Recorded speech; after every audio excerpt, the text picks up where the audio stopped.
সাফ অনূর্ধ্ব-20 চ্যাম্পিয়নশিপ জয়ের পর দেশে ফিরে ছাদ খোলা বাসে বিরচিত সংবর্ধনা পেয়েছিল বাংলাদেশ অনূর্ধ্ব-20 ফুটবল দল। দেশের জন্য গৌরব বয়ে আনায় এবার সাফজয়ী খেলোয়াড়দের সম্মানিত করল যুব ও ক্রীড়া মন্ত্রণালয়। জাতীয় ক্রীড়া পরিষদের অডিটোরিয়ামে জমকালো আয়োজনে মিঠু চৌধুরী, রোনান সুলিভানদের হাতে ক্রেস্ট ও ক্রীড়া কার্ড তুলে দেন যুব ও ক্রীড়া প্রতিমন্ত্রী আমিনুল হক।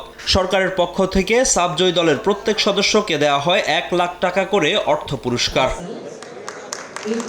ক্রীড়া কার্ডের মাধ্যমে সরকার থেকে বিভিন্ন সুযোগ সুবিধা পাবেন অনূর্ধ্ব-20 সাফজয়ী দলের সদস্যরা।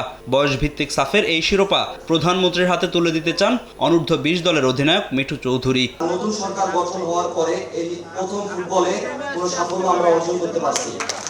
তো আমার টিমমেটে একটা কথা সবাই আমাকে বলছে, আমরা যেন এই ট্রফিটা প্রধানমন্ত্রীর হাতে তুলে দিতে পারি। সেই ব্যবস্থাটা যদি আমাদের ক্রীড়া প্রতিমন্ত্রী আমাদের করে দেয় তাহলে ভালো হবে। আমরা তাদের কাছে চাইবো যেন তারা বাংলাদেশের ফুটবলটা নিয়ে একটু কাজ করে, তৃণমূল পর্যায়ে যেন ফুটবলটা নিয়ে একটু কাজ করে, যেন বাংলাদেশের ফুটবলটা ভবিষ্যতে আরো উন্নত জায়গায় যেতে পারে। I just wanted to thank all of them. Thank you guys for showing up and let's go Bangladesh.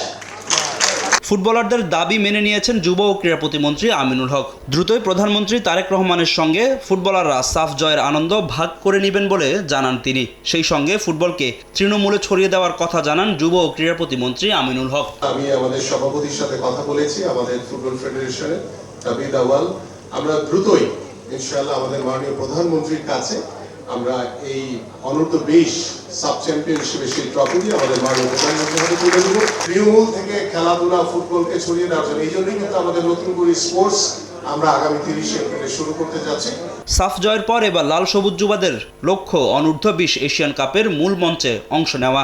সেই লক্ষ্যে মাসব্যাপী অনুশীলন ক্যাম্প চালানোর কথা জানান বাফুফের সহসভাপতি নাসের শাহরিয়ার জাহিদি। এশিয়ান কাপের জন্য আমরা মাসাধিক কালের জন্য ক্যাম্পেনের প্রস্তুতি নিচ্ছি, ক্যাম্প করার প্রস্তুতি নিচ্ছি এবং সেখানে হয়তো যারা আজকে আছেন এরাও থাকবেন, আরও নতুন ক্রীড়াবিদ সম্পৃক্ত হবেন ফুটবলের। এদিকে রোনান ডেকলান ইব্রাহিমের পর এশিয়ান কাপ বাছাইয়ে আরও বাংলাদেশি বংশোদ্ভূত ফুটবলার যুক্ত হবে বলে জানায় বাফুফে। ফাহিম ইসলাম, সময় সংবাদ, ঢাকা।